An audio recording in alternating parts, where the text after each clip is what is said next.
Hello and welcome back to another breaking news update. My name is Jimmy Boyd and you are watching Boyd News. I want to thank you so much for tuning in today. We're going to be talking about Tucker Carlson here, okay? If you can see on your screen, I'm sure most of you know by now, Tucker Carlson interviewed Vladimir Putin, the president of Russia, just a couple days ago, and it was released yesterday night on Twitter, okay, and all throughout the world for everybody to see.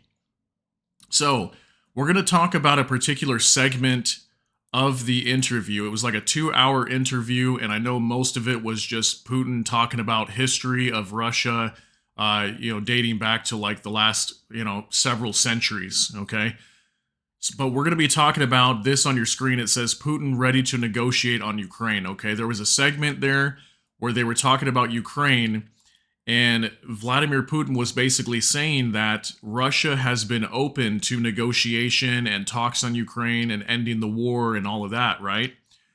So I've got a clip here where he basically talks about that. And the reason why I'm bringing this up is because this war has been going on for quite some time now, right? And Western narrative and Western media portrays Vladimir Putin as like this evil man who just invaded Ukraine and just wants to take territory away from Ukraine. And it's nice that Tucker Carlson gave him an opportunity to explain his side of the story. Now, I'm not siding with Vladimir Putin. I'm actually in the middle here on, compared to both parties, like, Russia and the West. But it was interesting to see his take here. So I'm going to show you this video and then we're going to discuss this here. Okay, so take a look and then we'll talk about it. So I just want to make sure I'm not misunderstanding what you're saying. I don't think that I am. I think you're saying you want a negotiated settlement to what's happening in Ukraine.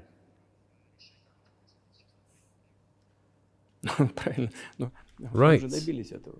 And we made it. We prepared a huge document in Istanbul that was initialed by the head of the Ukrainian delegation.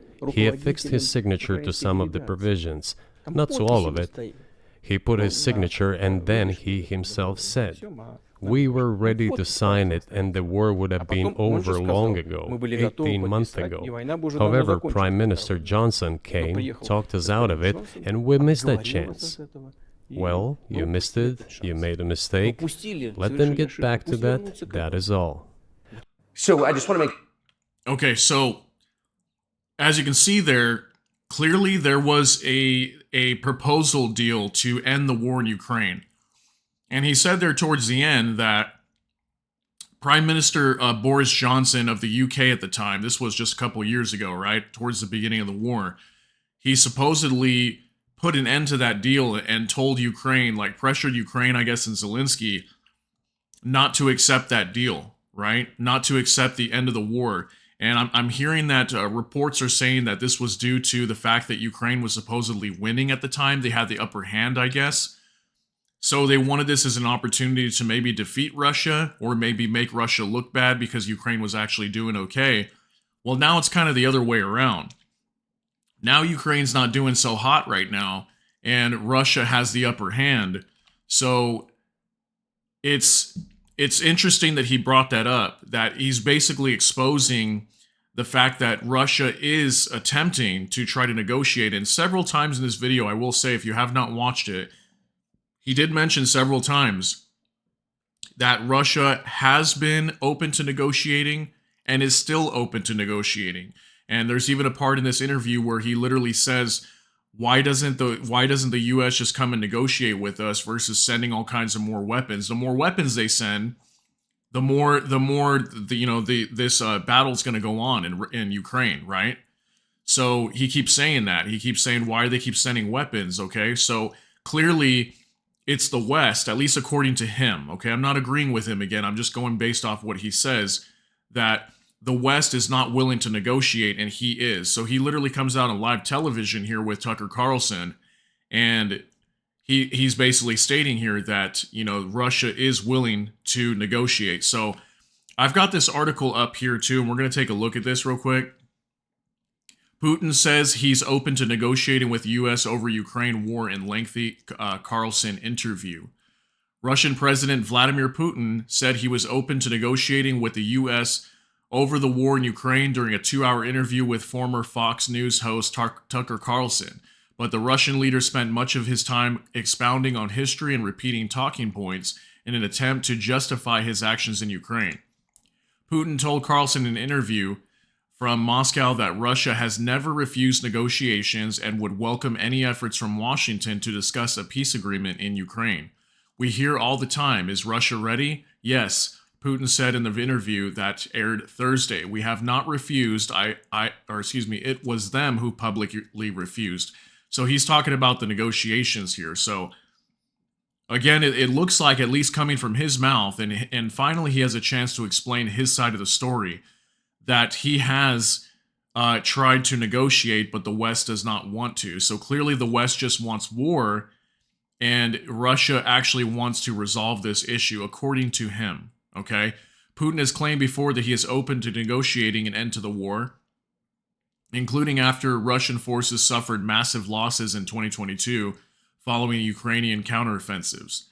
But the U.S. officials have expressed wariness at the claims because Russia still demands Ukraine not be included in the Western Security Alliance, NATO, and Moscow wants to hold roughly 18% of territory Russian forces occupy in eastern Ukraine. Several reports suggested in recent weeks that Putin is quietly signaling to Washington that he is open to a ceasefire as the war shifts in his favor. Russian forces have entrenched themselves across the 600-mile front and repelled a Ukrainian counteroffensive last year. And the U.S. Congress is struggling to approve more aid to Ukraine.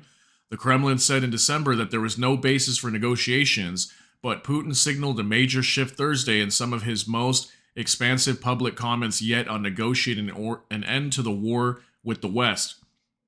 He said, "Wouldn't it be better to negotiate with Russia? Make an agreement," Putin said after explaining the U.S. faces high costs to intervene in the war, already understanding the situation that is developing today, realizing that Russia will fight for its interests to the end. So Russia's not going to give up here. And he's basically saying, there's a part in the interview where he says, doesn't the U.S. have better things to do? Don't they have an inflation problem? Don't they have an open border problem, a southern border issue? Don't they have way bigger issues to be dealing with than to be worrying about Ukraine? What are they so worried about Ukraine for? Okay, and I think that's the big question here that many people are asking right now is, why is the West so concerned about maintaining Ukraine, especially when the United States, for example, does have a lot of problems? Europe has a lot of problems. Why are they so concerned about Ukraine's borders, but not the southern border of the United States? Many people question that, right? And in a lot of ways are upset about that. So it's interesting that he's bringing these things up. So continuing on and realizing this is actually a return to common sense, start respecting our country and its interests and look for certain solutions, he added. It seems to me that this is much smarter and more rational. So he does want to work something out. And he's made that clear in this interview on Thursday.